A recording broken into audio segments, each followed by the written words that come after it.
મહેન્દ્રસિંહ પરમાર.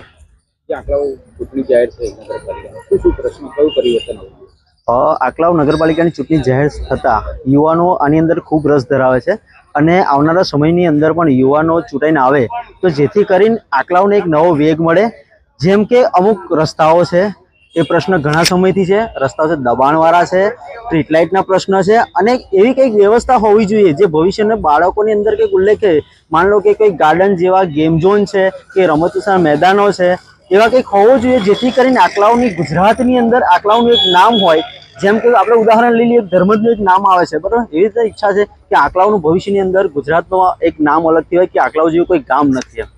અને ઘણા એવા પ્રશ્નો જે બનેલા છે જે સીમ વિસ્તારના છે, જ્યાં પાણીની હજુ સુવિધાઓ નથી, એ પણ પહોંચવી જોઈએ. અને લાઇટની પણ કેટલીક જગ્યાએ સુવિધાઓ નથી હોતી. તે સીધી વિનંતી ગુજરાત સરકારને અને જે પાલિકાની અંદર જે ચૂંટાવે એ સભ્ય એક મળીને રહે, એકમેકના મતથી તમામ વિસ્તારની અંદર પાણી અને વીજળીની સુવિધા પહોંચે, બસ એવી જ ઈચ્છાઓ છે.